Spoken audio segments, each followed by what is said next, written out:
مقبوضہ کشمیر کے اندر کے جو حالات دیکھیں آپ کہ 3 مہینے میں 100 سے زیادہ کشمیری نوجوان شہید ہوا ہے، بلکہ تعداد اس سے بھی زیادہ ہے۔ صاحب دیکھیں میری بات سنیں، میں اب کافی عرصے سے ہم کہہ رہے ہیں اور بات اس پہ ہو رہی ہے، اس وقت انٹرنیشنل پریس بھی، اس وقت جو انٹرنیشنل سیاسی مبصرین جو پریڈکشن کرتے ہیں اور جو صورتحال بن رہی ہے وہ یہ کہہ رہے ہیں کہ اور کچھ ہو نہ ہو، یہ جو ریجن ہے جس ریجن میں مصر سے لے کے ہمارے تک چین تک آتا ہے، اس ریجن کے اندر اگلے 6 مہینے بہت امپورٹنٹ ہیں، اور وہ اگلے 6 مہینے اس لیے امپورٹنٹ ہیں کہ سب سے پہلی بات ہے کہ اگلے 6 مہینوں کے اندر ہی افغانستان کے اندر ایک گورنمنٹ جو ہے اس نے مکمل طور پر آ جانا ہے، اور وہ باوجود کوشش کے بھی نہ آنے کی کوشش کے تب بھی اس نے آنا ہی آنا ہے۔ دوسری چیز یہ ہے کہ اسرائیل نے اپنا جو ہے پورے کا پورا زور اس میں لگا کے کچھ نہ کچھ کر دینا۔ تیسرا یہ ہے کہ چائنا کی کنٹینمنٹ اگر 6 مہینے میں نہ ہوئی تو 2021 سے پھر چائنا کا سال ہے، وہ کہتے ہیں پھر چائنا کی سینچری شروع ہو جائے گی، اور وہ چائنا کی سینچری کو روکنے کے لیے کوئی اور راستہ نہیں رہ گیا، نہ اس سے جاپان لڑنے جا رہا ہے، نہ اس سے تائیوان لڑنے جا رہا ہے، نہ اس سے ملائیشیا اور انڈونیشیا لڑنے جائیں گے، نہ اس سے کوئی اور ملک لڑنے، نہ روس لڑنے جا رہا ہے، نہ امریکہ میں اتنی سخت ہے کہ اتنی دور سے بیڑی بیڑا بھیجے اور وہ چائنا کی حدود کو انگلف کر لے، کوئی مسئلہ کوئی نہیں۔ تو اس کے لیے ایک ہی راستہ بچ گیا ہے، وہ ہے ہندوستان کا۔ ہندوستان کی صورتحال یہ ہے کہ لداخ کے اندر جو کیفیت تھی اس کیفیت کو انہوں نے مزید ایکسپلائٹ کرنا ہے۔ اب انہوں نے راہل گاندھی کو اٹھا دیا ہے، اور راہل گاندھی جو ہے وہ کہتا ہے کہ تم لوگوں کے بندے مارے گئے ہیں، بدلہ لو، بدلہ۔ اب یہ بدلہ لینے کی کیفیت، اب راہل گاندھی جو ہے یہ وہ پالیٹکس ہوتی ہے کہ جس پالیٹکس کے اندر پھر آپ آگے بڑھ نہیں سکتے۔ اب یہ کہنے کا مقصد یہ ہے کہ اس وقت چائنا کا مال کے بائیکاٹ کرنے کی بات ہو رہی ہے، اب چائنا کے مال کی بائیک نہیں کر سکتے، اس لیے کہ 90 ارب ڈالر کی آپ کی ٹوٹل ٹریڈ ہے چائنا کے ساتھ، جن میں سے 80% آپ کی دوائیوں کا را مٹیریل جو ہے وہ چائنا سے آتا ہے۔ آپ کیا کریں گے اور کیسے کریں گے اور کیسے لے کے آئیں گے؟ پھر اس کے بعد باقی ساری چیزیں جتنی بھی پروڈکٹس ہیں، چائنا جو ہے بیسیکلی امریکہ بھی چائنا کا بائیکاٹ نہیں کر پاتا، اس لیے کہ آج اگر چائنا کا مال لے کے امریکہ کی مارکیٹوں میں بکنا بند ہو جائے تو امریکہ کا پورا وہ کلیش ہو جاتا ہے سسٹم سے جو وہ چل رہا ہے۔ کیونکہ ہر بات ہے، آپ نے 25-30 سال میں ایک ایسی مارکیٹ دیکھی ہے جس مارکیٹ میں آپ کو $1 کے بدلے میں 3 مزدور یا 2 مزدور مل جاتے ہیں۔ اگر آپ وہی مزدوری کسی پولینڈ کے علاقے میں کہہ رہے ہیں یا کسی اور جگہ بھی کریں تب بھی، پھر آپ افریقہ میں جا نہیں سکتے، اس طرح کے اسکلفل لوگ نہیں، بیچارے چائنیز اسکلفل تو بہت ہیں، چھوٹے چھوٹے ان کے ہاتھ ہیں، وہ سارے محنتی بہت ہیں، لگاتار آپ یلو ریس کو دیکھا تو میں تو ایک بات یہ ہے کہ وہاں پھڈا شروع ہونا ہی ہونا ہے، یہ اس کے علاقے کے اندر اس پھڈے کے بدلے میں پاکستان میں بھی پھڈا انہوں نے کرنا ہی کرنا ہے، کیونکہ جب تک پاکستان ڈسٹرب نہیں ہوتا سی پیک ڈسٹرب نہیں ہوتا، اور پاکستان کی ڈسٹربنس اور انڈیا کی ڈسٹربنس کا مسئلہ یہ ہے کہ چائنا اور انڈیا کو تو شاید منانے کے لیے انٹرنیشنل فورسز نہ آئیں، نہ وہ مانیں گے، لیکن آپ کو میز پہ بٹھا دیں گے۔ چلیں جی، اس ساری صورتحال کا تجزیہ لیتے ہیں، سیکورٹی امور کے ماہر ہیں، دفاعی امور کے تجزیہ کار ہیں، سینئر تجزیہ کار ہیں، میجر جنرل ریٹائرڈ اعجاز امان صاحب نے ہمیں جوائن کیا ہے۔ السلام علیکم جنرل صاحب۔ وعلیکم السلام۔ جنرل صاحب، یہ جو خطے کی صورتحال ہے، آج فواد چودھری بھی کہہ رہے ہیں کہ 6 مہینے کے بعد کی صورتحال اگر ہم نے قابو نہ کیا تو پھر پتہ نہیں کیا ہوگا۔ ایک تو انہوں نے اندرونی بات کی ہوگی، لیکن انٹرنیشنلی ہمارے گرد جو حالات کا گھیرا تنگ ہو رہا ہے، یا پوری دنیا اس وقت کورونا سے لڑ رہی ہے، لیکن اسرائیل جو ہے اپنے عزائم پورے کر رہا ہے، بھارت اپنے عزائم پورے کرنے کے چکر میں ہے، یہ آخر ہونے کیا والا ہے، کیا ہو رہا ہے، اس کا حل کیا ہے؟ دیکھیں جی، حل تو یہ بڑا ایک کمپریہنسو کوسچن ہے، لیکن یقیناً اس وقت ایک خطے میں بڑی انٹرسٹنگ صورتحال ڈیولپ ہوئی ہے، پرٹیکولرلی 70 اور 35 کے ریووک ہونے کے بعد۔ میری آواز ٹھیک آ رہی ہے آپ؟ جی بالکل ٹھیک آ رہی ہے۔ اس کے ریووک کرنے کے بعد جو کشمیر میں سچویشن پیدا ہوئی ہے، اس میں ایک اپرچونٹی ہے اگر ہم اویل کر سکیں، اور خدا نہ خواستہ اگر اویل نہ کر سکے تو پھر ایک بہت بڑا چیلنج ہے جو کریٹ ہو جائے گا، اور پھر اس میں ہم بڑے ایک ڈیفینسو پہ آ جائیں گے۔ ٹھیک ہے، یہ ہے کہ اس کا اسٹیٹس تبدیل کرنے کی وجہ سے بائی ڈیفالٹ ہندوستان جو کرنا نہیں چاہتا تھا لیکن بلٹ ان تھا اس ریووک کرنے میں، وہ ہے کہ جو بارڈر ہے ہندوستان اور چائنا کا وہ چیلنج ہو گیا ہے۔ ٹھیک ہے، اور لداخ کو یونین ٹیریٹری میں شامل کرنے سے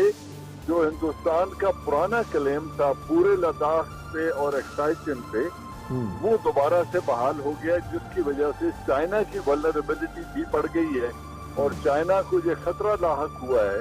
कि अगर ये ऐसा है और इसके पीछे अमेरिका जैसी कुव्वत है तो फिर हालात मजीद खराब हो सकते हैं, जिसकी वजह से हमने देखा कि गलवान में और दौलत बेग ओल्डी में जो डेवलपमेंट हो रही थी, चाइना ने उसको प्रीएम्प्टिव करके इनको पुश बैक किया और उस कंस्ट्रक्शन को डिमोलिश करा के कुछ को रुकवा दिया और कुछ एरिया अपनी पोजीशन में ले लिया। उसने एक मैसेज दिया है हिंदुस्तान को कि अगर तुम यूएन रेजोल्यूशन का एहतराम नहीं करते और यूनिलैटरल डिसीजन एनफोर्स करना चाहते हो कश्मीर के ऊपर, तो फिर इस खत्ते पे मेरे भी क्लेम है और मैं भी अपनी ताकत के जरिए इस खत्ते को अपने कब्जे में ले सकता हूँ, क्योंकि यूएन रेजोल्यूशन का आप एहतराम नहीं कर रहे। अब ये इसमें जो पाकिस्तान के लिए एक अपॉर्चुनिटी क्रिएट होती है वो बड़ी इंटरेस्टिंग है। जी। पहली बात यह है कि स्ट्रेटेजिकली चाइना और पाकिस्तान बड़े क्लोज आ गए हैं, क्योंकि चाइना ने पहली दफा वर्बली इस चीज को अनाउंस कर दिया है कि हम अपना रोड एंड बेल्ट इनिशिएटिव और सीपैक में अपने मफाद का दिफा करेंगे। जी। अब इनका दिफा मफाद पाकिस्तान के साथ बिल्ट इन है, इंफ्रास्ट्रक्चर में इन्वेस्टमेंट है, इनकी मैन पावर यहाँ काम कर रही है और बड़ी मैसिव पोरिंग ऑफ रिसोर्सेज है जो पूरे सारा रेशम पे और गवादर तक है। जी। एक तो ये है कि स्ट्रेटेजिकली दोनों मुल्क क्लोज हो गए हैं और अगर दौलत बेग ओल्डी को और गलवान को ऑक्यूपाई कर लेता है चाइना, तो फिर सियाचिन में क्याम नामुमकिन हो जाएगा हिंदुस्तान के लिए, जो वो 34 बरस से यहाँ 36 बरस से यहाँ बैठा है। अच्छा जनरल साहब, बात तो आपकी बिल्कुल बजा है, लेकिन अमेरिका का क्या करेंगे? अगर अमेरिका थपथपा रहा है उसकी पुष्ट भारत की, उसका मुकाबला कैसे होगा? देखिए जी, मुकाबला करने के लिए एक रिजॉल्व चाहिए। उनका मुकाबला ऐसे ही होगा जैसे दुनिया के 3 छोटे ममालिक ने करके दिखाया है। वियतनाम ने जब कोई रिसोर्सेज बेचारे वियतनामीज के पास नहीं थे 60s में, उन्होंने अमेरिका को जिल्लत आमेज शिकस्त दे के निकाला। एक बहुत रिसोर्स कंस्ट्रेंट कंट्री अफगानिस्तान है, न इंडस्ट्री है, न नहरी निजाम है, न कुछ है, न इतने बड़े वसाइल हैं। 19 बरस में जिल्लत के बाद उन्हीं लोगों के साथ टेबल पे बैठ के मुआहदा किया है जिनको वो स्मोक आउट करने के लिए आया था, जिनको एलिमिनेट करने आया था, और फिर खुद उसकी नाक के नीचे बैठ के कंबोडिया ने जो चैलेंज करना था उसने करके दिखा दिया। तो ये कौमें जो हैं, हमें तो अल्लाह की बहुत बड़ी नेमत है हमारे ऊपर। तो सही बात, हम तो आबादी है, वसाइल हैं, एटमी कुव्वत हैं, समुद्रों तक रसाई है, 22 करोड़ की नौजवान पॉपुलेशन है। हम तो अगर जी जनरल साहब बिल्कुल दुरुस्त सुनाया। अच्छा जनरल साहब, ये मैं पूछना चाह रहा था आपकी, चूंकि मैं आवाज पहले खराब हो रही थी, नहीं सुन पा रहा था, इसलिए राब्ता नहीं रहा। अच्छा ये लेकिन ये मुझे बताइएगा कि साइमल्टेनियस अटैक भी हो सकता है किसी तौर पर इन कॉन्फ्लिक्ट हो रहे, क्योंकि जाहिर बात है वो जो उन्होंने गुज़श्ता 20-25 साल से इंडियन कौम को जो खुमार चढ़ाया हुआ है ना, तो पता नहीं क्या चीज है, तो पाकिस्तान पे उसके सामने मोदी और जो भारतीय जनता पार्टी अपना इमेज बहाल करने के लिए पाकिस्तान पे अटैक का समझते हैं कि कोई एक होगा किसी किस्म की सूरत जो है? एक सूरत बन सकती है कि जब हालात हिंदुस्तान के काबू से निकल रहे, हाँ जी हाँ, और जो चाइना का प्रेशर है उसको वो सस्टेन ना कर सके, और जो आजादी की मूवमेंट, इंडिजिनस आजादी की मूवमेंट कश्मीर में चल रही है, अगर उसको वो सप्रेस करने में नाकाम रहा, तो फिर पाकिस्तान के खिलाफ अपनी फेस सेविंग के लिए और अपना वही भोंडा पुराना नैरेटिव बेचने के लिए कि पाकिस्तान इंटरफेरेंस कर रहा है, वो लिमिटेड एक्शन कर सकता है पाकिस्तान के खिलाफ। मैं समझता हूँ लिमिटेड से आगे वो इसलिए नहीं जाएगा क्योंकि उसने अब फोर्सेस चाइनीज बॉर्डर पे भी रखनी है, ठीक है, और कश्मीर के अंदर आजादी की स्ट्रगल को सप्रेस करने के लिए जो तकरीबन 7 लाख से ज्यादा की फौज है उसको भी उसने वहां रखना है। अब अगर वो बॉर्डर पे कोई बड़ा एक्शन करता है तो उसके पास फोर्स रेशियो ऐसी नहीं है कि वो दोनों महाजों पे जंग भी कर सके। उनका रेयर एरिया सिक्योरिटी इतनी थ्रेटन हो जाएगी, लॉजिस्टिक रूट्स इतने थ्रेटन हो जाएंगे कि इलाके में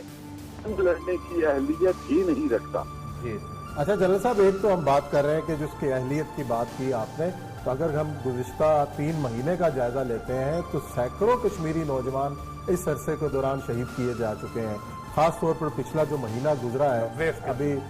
3 दिन पहले एक PhD स्कॉलर नौजवान जो शहीद हुए हैं, तो वो तो जिस तरीके से अपने अज़ाइम को पूरा करता चला जा रहा है और उसको कोई वाज़ेह किस्म की आगे उसको नहीं मिल रहा, तो इसका फिर हम क्या कह सकते हैं कि ये तो भारत अपने तमाम। एक और मैं सवाल साथ से भी लगा दी कि इंटरनेशनल फोरम पे हम वो वॉइस नहीं बन सके, हमने छोटी सी वज़ीर ख़ारजा की कॉन्फ्रेंस करवा के खामोश हो गए। ये हमारी पॉलिटिकल लीडरशिप, ज़ाहिर बात है इसका जवाब तो पॉलिटिकल लेवल में बहुत ज्यादा होना चाहिए था, क्योंकि मिलिटरीली तो ज़ाहिर बात है वो फिर कॉन्फ्लिक्ट में चले जाएंगे। यकीनन होना चाहिए था, लेकिन जो अमेरिका पे उसने ये सब कुछ किया है, अमेरिका की तरफ से मैं ज़ाती तौर पे समझता हूँ कि उसको गारंटी थी। जब ये नरेंद्र मोदी अमेरिका गए थे, एक बहुत बड़ा जलसा किया और वहाँ का अपने वोटर्स को एश्योर कराया कि ये उनको सपोर्ट करेंगे। अब इंतखाबात होने तक, प्रेसिडेंशियल इलेक्शन अमेरिका में होने तक ये उसको गारंटी है कि आपके कोई इंटरनेशनल प्रेशर नहीं आएगा, न सैंक्शन लगेंगी, न UN हरकत करेगा, न वेस्टर्न कंट्रीज ह्यूमैनिटेरियन प्लेन से इंसानी हकूक के तमाम अदारे खामोश रहेंगे। इस अदारे में इस वक्त में अगर आप इस मूवमेंट को सप्रेस कर सकते हो तो जो तरीका इजराइल पैलेस्टाइन में यूज करता है वो करते हुए ताकत का इस्तेमाल करो। दुनिया कुछ नहीं कहेगी, अगर ये कर सकते हो तो कर गुजरो। अब ये कुछ वो कर रहा है और अगले प्रेसिडेंशियल इलेक्शन तक मुझे यकीन है कि हिंदुस्तान के ऊपर कोई प्रेशर नहीं आएगा। उसको उसका हाथ अगर रोक सकते हैं तो या कश्मीर की इंडिजिनस मूवमेंट रोक सकती है या पाकिस्तान की तरफ से उनकी इमदाद होनी चाहिए। अगर पाकिस्तान आज़ाद कश्मीर की हुकूमत को और उनके लोगों को इजाजत दे दे कि वो जाकर अपने बहनों बेटियों की इज्जतों का तहफ़्फ़ुज़ कर सकते हैं और अपने डिवाइडेड खानदान का तहफ़्फ़ुज़ कर सकते हैं, तो फिर एक सूरत ऐसी बनती है कि वो नहीं कर सकेगा रेजिस्ट और फिर उसके लिए मुश्किल हो जाएगा वादी में क्या। चलो जी, बहुत शुक्रिया जनरल साहब, आपने वक्त दिया और बड़ी तफसील से